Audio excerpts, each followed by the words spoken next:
അജിംഷാദ്, നമ്മൾ പൊതുവെ ഈ കോഴിക്കോട് ജില്ലയിൽ തന്നെ വ്യാപാരികൾക്കിടയിൽ കൃത്യമായ രീതിയിൽ ബജറ്റ് കാണുകയും ബജറ്റിന്റെ വിശേഷങ്ങൾ അറിയുകയും ചെയ്യുന്ന ഒരു വ്യാപാരിയാണ് ഇപ്പോൾ എൻ്റെ കൂടെയുള്ളത്. ടി.കെ. സുരേന്ദ്രൻ. അദ്ദേഹം സ്വർണ്ണ വ്യാപാരിയാണെങ്കിൽ കൂടി മറ്റ് ചെറുകിട വ്യാപാര രംഗത്ത് വർഷങ്ങളായി പ്രവർത്തിക്കുന്ന ഒരു വ്യക്തിയാണ്. അപ്പോൾ അദ്ദേഹം കൃത്യമായി ബജറ്റ് കാണുന്ന ഒരാളാണ്. സുരേന്ദ്രട്ട, ഇത്തവണയും ബജറ്റ് കണ്ടില്ലേ അല്ലേ? കണ്ടു. അപ്പോ ഈ ബജറ്റ് കണ്ട സമയത്ത് എങ്ങനെ തോന്നി? അതായത് ചോദ്യമല്ല, എങ്ങനെ തോന്നി എന്നുള്ളതാണ്. അല്ല, സാധാരണ ഇലക്ഷൻ്റെ മുമ്പ് വരുന്നൊരു ബഡ്ജറ്റ് എന്നുള്ള പ്രതീക്ഷയാണ് എല്ലാവർക്കും.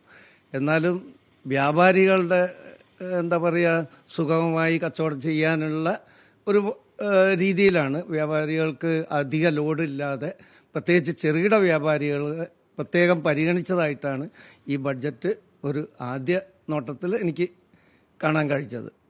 അതായത് നികുതി വർധനവില്ല, അല്ലെ? അങ്ങനെയൊക്കെയാണ് കാര്യങ്ങൾ. നികുതി വർധനവില്ല, പിന്നെ ചെറുകിട വ്യാപാരികളെ പ്രത്യേകം പരിഗണിക്കുമെന്ന് നമ്മളെ ധനകാര്യമന്ത്രി പ്രത്യേകം പറഞ്ഞിട്ടുണ്ട്.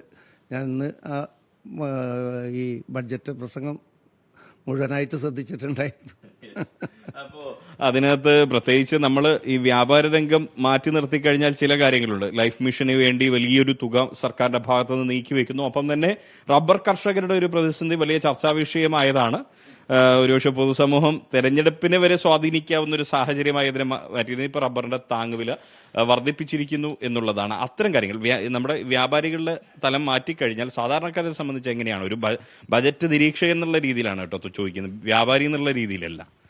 അല്ല, റബ്ബർ എന്ന് പറയുമ്പോൾ പഴയ ആസിയൻ കരാറിൻ്റെ ഒക്കെ ഭാഗമാണല്ലോ.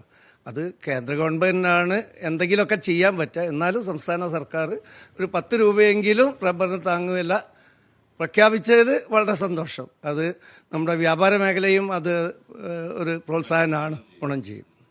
അതുപോലെ തന്നെ റിയാസ്, വളരെ രസകരമായൊരു കാര്യം, ഈ തരത്തിൽ പോയാൽ ഇങ്ങനെ റിയാസ്, ഒരു രസകരമായ കാര്യം, ഇങ്ങനെ നിസ്സഹകരണം കേന്ദ്രത്തിന്റെ ഭാഗത്തുനിന്ന് തുടങ്ങിയാൽ പ്ലാൻ ബി തുടങ്ങേണ്ടി വരുമെന്ന് ബാലഗോപാൽ പറഞ്ഞു. അതൊന്ന് ചോദിക്കൂ. ജനങ്ങൾക്ക് അതിനോട് കൃത്യമായൊരു അഭിപ്രായം ഉണ്ടാവും, പ്രത്യേകിച്ച് സുരേന്ദ്രേട്ടനെ കാണും. കാരണം അതായത് അജിംഷാദ്, ഞങ്ങളുടെ റീഡർ ചോദിക്കുകയാണ്, അജിംഷാദ് അദ്ദേഹം ചോദിക്കുകയാണ്, പ്രത്യേകിച്ച് ഇന്ന് ധനമന്ത്രി പ്രസംഗത്തിനിടെ പറഞ്ഞു, ഇങ്ങനെ കേന്ദ്രം നിസ്സഹകരണം തുടങ്ങിക്കഴിഞ്ഞാൽ സംസ്ഥാനം ഒരു പ്ലാൻ ബി ആയി മുന്നോട്ട് പോകേണ്ടി വരും എന്നുള്ളതാ. ഈ കേന്ദ്രത്തിന്റെ നിസ്സഹകരണത്തെ കുറിച്ച്, അല്ലെങ്കിൽ സംസ്ഥാനത്തിന് പ്ലാൻ ബി തുടങ്ങേണ്ടി വരുന്ന സാഹചര്യത്തെ കുറിച്ച് എങ്ങനെയാ?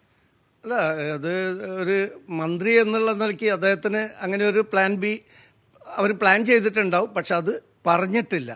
അപ്പം അതെന്താണെന്ന് അറിഞ്ഞാൽ മാത്രമേ നമുക്കൊക്കെ അതിനെ പ്രതികരിക്കാൻ പറ്റുള്ളൂ. ഇതിപ്പോൾ കേന്ദ്രവും സംസ്ഥാനവും എന്നുള്ള രീതിയിലൊരു ടഗ് ഓഫ് വാർ അത് നടന്നുകൊണ്ടിരിക്കുന്ന ഒരു സമയമാണ്. എന്തായാലും പരിഹരിക്കപ്പെടണം. യഥാർത്ഥത്തിൽ ഈ കേന്ദ്രം കുറച്ചുകൂടി ഫണ്ട് സംസ്ഥാനത്തിന് അനുവദിക്കേണ്ടതായിരുന്നില്ലേ? പ്രത്യേകിച്ച് അങ്ങനെയാണെങ്കിൽ ഈ തെരഞ്ഞെടുപ്പ് ഘട്ടത്തിൽ നമ്മളൊക്കെ പ്രതീക്ഷിച്ചതുപോലുള്ള നികുതി ഇളവുകൾക്ക് സംസ്ഥാനത്തിന് സാഹചര്യം ഒരുക്കുമായിരുന്നില്ല. എങ്ങനെയാണ്? ധനമന്ത്രി പറഞ്ഞ പ്രകാരമാണെങ്കിൽ ആ GST ഷെയർ സമയങ്ങൾ കിട്ടിയാൽ മതി എന്നാണ് പറയുന്നത്. അതേപോലെ തന്നെ എല്ലാ അർത്ഥത്തിലും അതിപ്പോൾ ആര് പറയുന്നതാണ് ശരി, നമ്മൾ ഈ കണക്കൊന്നും നോക്കിയിട്ടല്ല. അപ്പോൾ എന്തൊക്കെയോ ഇതിൻ്റെ ഉള്ളിൽ ഉള്ള രാഷ്ട്രീയ കളിയൊക്കെ ഉണ്ടാവും. പക്ഷെ വ്യാപാരികളെ സംബന്ധിച്ച് ഇത് സൗകര്യം പോലെ നല്ല രീതിയിൽ വ്യാപരിക്കാനും അതുവഴി നമ്മുടെ നാട് നന്നാവാനൊക്കെ ഉള്ള ഒരാഗ്രഹമാണ്. അത്രയേ ഉള്ളൂ ചെറുകിട വ്യാപാരികൾക്കുള്ളത്. നിങ്ങൾ സ്വർണ്ണ വ്യാപാരികളെ കേന്ദ്ര ബജറ്റ് വന്നപ്പോഴും സംസ്ഥാന സർക്കാരിനോടും പറഞ്ഞൊരു കാര്യം ഉണ്ടായിരുന്നു, സ്വർണ്ണ വ്യാപാര രംഗത്തെ നികുതിയുടെ ഒരു കുറവ് വരുത്തണം എന്നുള്ളത്. അത് പ്രത്യേകിച്ച് ഈ സ്വർണ്ണ വ്യാപാര രംഗത്തെ വെട്ടിപ്പുകൾ ഉൾപ്പെടെ തടയാൻ സാധിക്കുമെന്നുള്ളത്. അത് പരിഗണിക്കപ്പെട്ടില്ല എന്നുള്ളത് കേന്ദ്ര ബജറ്റിലും സംസ്ഥാന ബജറ്റിലും. അത് എങ്ങനെയാണ് അതിനെ കാണുന്നത്? അല്ല, അതിൽ പ്രത്യേകിച്ച് ഇപ്പോൾ നമ്മുടെ പ്രതിപക്ഷ നേതാവൊക്കെ ഒരു കാര്യം പറഞ്ഞിട്ടുണ്ടായിരുന്നു, സ്വർണ്ണ വ്യാപാര മേഖലയിലാണ് ഏറ്റവും കൂടുതൽ നികുതി വെട്ടിപ്പ് നടക്കുന്നത് എന്നൊക്കെ പറഞ്ഞിട്ടുണ്ടെങ്കിൽ നമുക്കറിയാത്ത കാര്യമാണ്.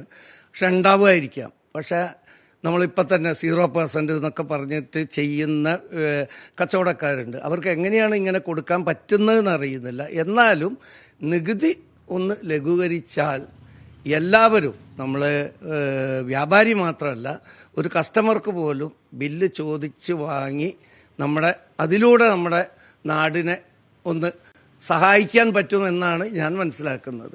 അപ്പോൾ ആ ഒരു നികുതി ഭാരം കുറച്ചാൽ നല്ലത് തന്നെയാണ്. എന്നാലും ചെറുകിട കച്ചവടക്കാരെ സംബന്ധിച്ച് പ്രതീക്ഷാ നിർഭരമായ ഒരു ബജറ്റാണ് ഇതെന്നാണ് താങ്കൾ പറയുന്നത്. അതെ, കുഴപ്പമില്ല. ഇത് പ്രത്യേകിച്ച് വലിയ ബുദ്ധിമുട്ടുകളോ അല്ലെ ബുദ്ധിമുട്ടിക്കലോ അങ്ങനത്തെ കാര്യങ്ങളൊന്നും ഇല്ല. എന്തായാലും നന്നാവട്ടെ. അജിംഷാദ് എന്തോ പറയാൻ വന്നു, എന്താണ് അതുകൂടി നമുക്ക് കേരളയിൽ ഉപേക്ഷിച്ചിട്ടില്ല, സിൽവർ ലൈൻ ഉപേക്ഷിച്ചിട്ടില്ല. അതെ അതെ, അത് ചോദിക്കാം. ഈ കേരളയിൽ ഉപേക്ഷിച്ചിട്ടില്ല എന്ന് മന്ത്രി പറയുന്നു. ഈ കേരളയിൽ പോലെ അല്ലെങ്കിൽ സിൽവർ ലൈൻ പോലുള്ള വികസനം വരുന്നത് നമ്മുടെ വ്യാപാര സമൂഹത്തിന് എങ്ങനെയാണ് ഗുണകരമാണോ, അതെങ്ങനെയാണ് ബാധിക്കുക? ഒരു വ്യാപാരി എന്നുള്ള രീതിയിൽ എങ്ങനെയാണ് അതിനെ കാണുന്നത്? തീർച്ചയായും ഗുണകരമായിരിക്കും. കാരണം കേരളയിൽ നമ്മൾ രാഷ്ട്രീയം പറയല്ല, കേരളയിൽ പോലത്തെ കേരളത്തിൽ പ്രോജക്ട്സ് വരണം. പ്രോജക്ട്സ് വരുമ്പോൾ അതിന് കുറേ തൊഴിലാളികൾക്ക് തൊഴിൽ കിട്ടുക, അത് മാർക്കറ്റിലേക്ക് ആ ഫണ്ട് ഇറങ്ങുക, ആ രീതിയിൽ ഇതൊരു റൊട്ടേഷൻ, ആ റൊട്ടേഷൻ നടക്കണം. കേരളയിൽ നിന്നല്ല, എല്ലാ പ്രോജക്ട്സും നടക്കണം. അഴിമതിയില്ലാതെ എല്ലാ പ്രോജക്ട്സും നടക്കുക എന്നുള്ളതാണ് നമ്മുടെയൊക്കെ ലക്ഷ്യം. അത് അജിംഷാദ്, അത് തന്നെയാണ് ഏറ്റവും ശക്തമായ പോയിന്റ്. കേരളത്തിൽ എല്ലാ പദ്ധതികളും നടക്കണം. അത് കേരളയിലെന്നോ ഇന്നത് എന്നുള്ളതല്ല. എല്ലാ വികസന പദ്ധതികളും വരുമ്പോൾ അവിടെ സാധാരണക്കാരായ ഒരുപാട് പേർക്ക് തൊഴിൽ ലഭിക്കുന്നു. ഒപ്പം അതിൽ നിന്നും ലഭിക്കുന്ന വരുമാനം അത് ഫണ്ടായി മാർക്കറ്റുകളിലേക്ക് ഇറങ്ങുന്നു.